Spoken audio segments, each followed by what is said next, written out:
Bonjour à tous, c'est Gilles Mansillon. Je viens à vous aujourd'hui rapidement pour vous saluer et pour discuter brièvement de certains aspects de ces choses dont je discute dans ces vidéos, qui sont le monde intérieur, le monde invisible, les connexions au monde spirituel. Et donc je pense que je vais faire une vidéo prochainement où je vais commencer à essayer de discuter des influences astrologiques de toutes ces planètes, comme par exemple dans ce tableau derrière moi il y a une centaine de planètes. Mais toutes ces planètes ont une histoire mythologique qui nous aide à comprendre l'influence astrologique, parce que c'est pas toujours, par exemple, la planète Ixion. Ixion, c'était quelqu'un qui avait fait un exemple, qui avait fait qui avait péché envers les dieux en mythologie, et donc Zeus lui avait pardonné, l'avait invité à dîner sur l'Olympe. Plutôt que d'avoir de la gratitude pour Zeus, il avait essayé de séduire sa femme, séduire Héra, ce qui n'avait pas du tout plu à Zeus, et donc il l'avait envoyé dans les Tartares, en enfer, avec un supplice. Mais l'idée de cette planète Ixion, c'est justement la confiance, la confiance débordante, l'habilité de croire qu'on peut tout faire, et donc c'est un pouvoir. Même les archétypes négatifs des planètes ont un pouvoir magique, un pouvoir secret à nous révéler. Et toutes ces planètes ont toutes des clés, des codes, des mystères, des vérités à découvrir derrière ces énergies.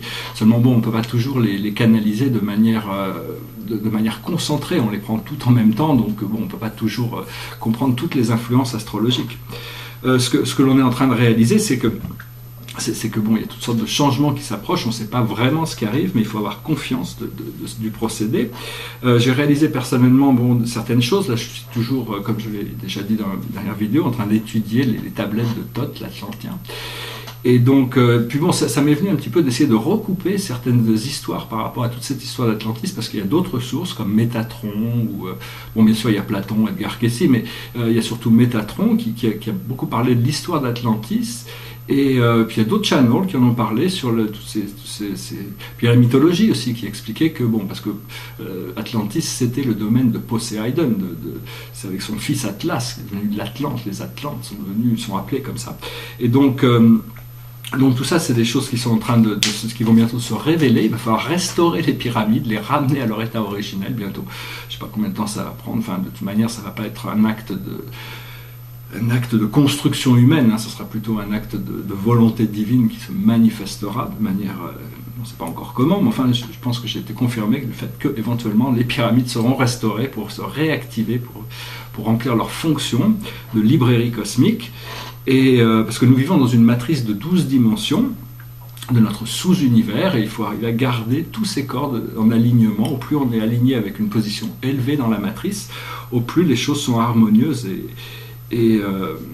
sont harmonieuses, disons. Et donc tout ça, ça va nous permettre de découvrir, au départ, il faut découvrir ses qualités, ses vertus, de servir l'humanité et de s'apporter de l'amour à soi-même, de servir l'humanité et de se contrôler soi-même, plutôt que de chercher du contrôle sur les autres en se servant soi-même. Il faut passer du côté universel, du côté égoïste, à un côté universel, tout en sachant que notre bien-être est essentiel au centre de toute chose. Donc voilà, c'est des choses assez subtiles qui ont besoin d'être balancées, qui ont besoin d'être comprises, intégrées, mais la vie nous apprend tous les jours des choses nouvelles. Une chose que j'ai apprise en écoutant les tablettes de Thoth, c'est que j'ai compris, j'ai réalisé de quelque chose, c'est comment, je ne sais pas qui c'est qui me l'a enseigné ou comment c'est venu à moi, mais enfin c'était assez clair, c'était que comment Zeus arrivait à manifester tous ses pouvoirs extraordinaires sur Terre, c'est parce qu'il ramenait cette lumière supérieure depuis un plan supérieur à l'intérieur de la matrice terrestre. Et j'ai compris aussi que c'est pour ça que tous les dieux égyptiens transporter un disque solaire. C'est parce que vu que la lumière interdimensionnelle n'est pas présente dans cette matrice, on est obligé de la faire descendre pour pouvoir en profiter de manière constante. Donc c'est à nous de créer notre disque solaire, de l'alimenter, le connecter avec la matrice supérieure et le projeter dans le monde de la matrice pour illuminer le monde autour de nous. Voilà, c'était un petit message que je voulais faire. Bon, il faut savoir que l'abondance est déjà présente à l'intérieur de nous, on est tous abondants, on est tous riches, on a cette richesse intérieure. Pour moi, la vraie richesse, je suis très néo-platonicien, c'est-à-dire qu'il est plus important de nourrir son âme que de nourrir sa vie matérielle. Bien sûr, les deux sont importants, mais l'évolution, le psychologique, l'ouverture à la philosophie, à la transcendance, à des nouvelles choses, reste quand même assez prioritaire sur les choses matérielles, disons, et donc, mais tous les jours on peut harmoniser, on peut sentir qu'on fait des choses parce que les deux mondes, le monde intérieur et extérieur, sont complètement connectés, seulement ils répondent à des lois différentes. par rapport à des cycles temporels. C'est-à-dire qu'à l'intérieur, on n'est pas dépendant du monde terrestre pour avancer, alors que dès qu'on commence à avancer d'un point de vue matériel et physique, on est obligé de faire avec les éléments tels qu'ils sont au niveau terrestre. Je vais tirer quelques cartes. Pour dire que la situation aujourd'hui, c'est la guérison. C'est arriver à accepter toutes les parties de nous-mêmes qui ont besoin d'être guéries, qui ont besoin, parce qu'on est constamment en train de redéfinir notre univers. Avec toutes nos pensées et nos désirs, l'univers se redéfinit autour de nous.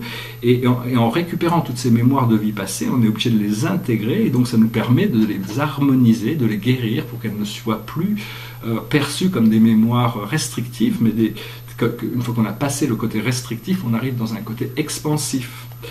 Dans le monde invisible, il y a une énorme transformation. C'est la carte 13, c'est la carte, il ne faut pas résister aux transformations. C'est vraiment quelque chose de très puissant qu'il faut aller chercher dans les méditations, des choses, des réponses. Parce que la méditation, c'est vraiment la solution.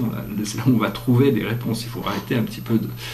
Il faut penser que c'est vraiment la chose qui est la plus importante dans tout ce qui est fonction de notre évolution psychique, parce qu'on harmonise notre côté actif, actif rationnel, le cerveau rationnel, et actif créatif, et donc on arrive à arrêter ces deux cerveaux et on commence à les harmoniser en les laissant en repos, en forçant une pause sur ces deux principes créatifs et réceptifs. Après, ce que l'on voit dans le monde visible, c'est du sorrow, c'est-à-dire un peu de solitude, un peu de certaines...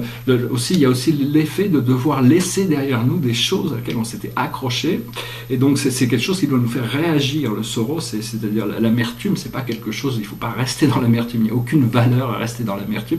Au contraire, il faut arriver à voir que si on est dans l'amertume, c'est qu'il quelque part on est déconnecté de la vérité, on est déconnecté. Et donc ce qui se passe, c'est qu'on apprend à lâcher prise, c'est letting go, c'est le lâcher prise, c'est-à-dire arriver à accepter de se dépasser, de passer dans une forme supérieure où on n'a pas besoin de conditionner les choses, on est beaucoup plus relax par rapport aux choses, on les laisse nous traverser sans avoir besoin de les juger. Ce que l'on est en train d'apprendre, c'est l'existence, c'est connaître l'existence, c'est-à-dire le un, c'est-à-dire au plus on est, tout est un en réalité, un et tout, mais il n'y a que pour Dieu qui peut vraiment dire ça, parce que lui, il sait ça absolument, dans une manière absolue, une manière suprême, ultime, absolue. Et donc, par contre, pour tous les autres, l'existence de Dieu, la connaissance de l'un est un acte de foi. Au plus notre foi est importante et solide dans ce procédé, au plus on peut démontrer notre foi, au plus les portail de l'ascension et le portail de la lumière va s'ouvrir, et au plus notre connexion à l'unité est profonde, au plus la grandiosité de l'expérience qui nous attendra une fois qu'on aura fini ce cycle dans la matière.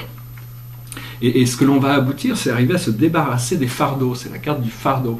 Donc le but, c'est d'arriver justement à travers la contemplation de l'existence, de comprendre que tous ces fardeaux ne sont que des outils, ne sont que ça fait partie de la loi, mais ça fait aussi partie de la loi de dépasser ces limitations, de se libérer complètement, de comprendre où sont les conflits, c'est-à-dire où sont les compromis, quels sont les compromis qu'on doit pouvoir, qui sont acceptables et d'autres qui ne sont pas acceptables. On ne doit pas se compromettre soi-même, on peut pas étudier le mal et l'obscurité, parce que sinon on tombe dedans. Il faut dire que la lumière qui est réelle, et à partir de cette lumière, on n'est pas obligé d'arriver à pousser les choses jusqu'à une résolution. Les choses se trouvent une résolution naturelle quand c'est le moment, et donc ce qui nous permet de comprendre le partage, c'est-à-dire on arrive à une position de neutralité dans toutes ces situations qui nous permettent d'avoir une position juste et de partager une vérité par rapport à la situation d'un point de vue de discernement, sans avoir nécessairement un jugement qui cherche à condamner, mais qui cherche plutôt à éclairer les choses. Donc voilà, une fois qu'on aura fait ce lâcher-prise, on va pouvoir comparer, on pourra comparer les choses, mais il faut d'abord faire ce lâcher-prise. Tant qu'on n'a pas lâché-prise, on ne peut pas savoir. C'est un petit peu comme si on doit traverser une rivière, mais on s'accroche à la berge. Et donc il faut pouvoir se laisser, avoir confiance qu'on va se laisser porter par le courant, même si on boit une tasse ou deux, aller jusqu'au bout, nager jusqu'au bout de l'autre côté de la rivière pour voir ce qui s'y passe. Et à partir de ce moment, on trouve la source, on trouve la reconnexion avec notre source. Notre source, c'est Dieu, et tous les êtres qui reconnaissent leur source à l'intérieur peuvent se qualifier de divins, peuvent se qualifier. C'est comme ça que les nombreuses familles galactiques qui sont venues pendant les millénaires et millénaires d'histoire qu'on a oubliées sont tous arrivés avec des connaissances supérieures, et donc vis-à-vis de l'homme mortel, ils étaient des dieux, mais en réalité, ils ne sont que des frères de lumière. Et donc tout ça, parce qu'il y a un Dieu, toutes les mythologies reconnaissent qu'il y a une source des sources, un Dieu des dieux. Même si lui leur tous donnent des noms différents, on peut voir que toutes les mythologies se recoupent. C'est toute une seule et même histoire qui ont été interprétées culturellement différemment. Voilà, j'espère que ce message aura été intéressant pour vous. Je vais peut-être finir avec une petite chanson. Elle est assez courte, assez belle, pas facile à chanter, mais c'est une belle chanson. C'est une chanson de Joe Cocker. It goes like this. You are so beautiful to me.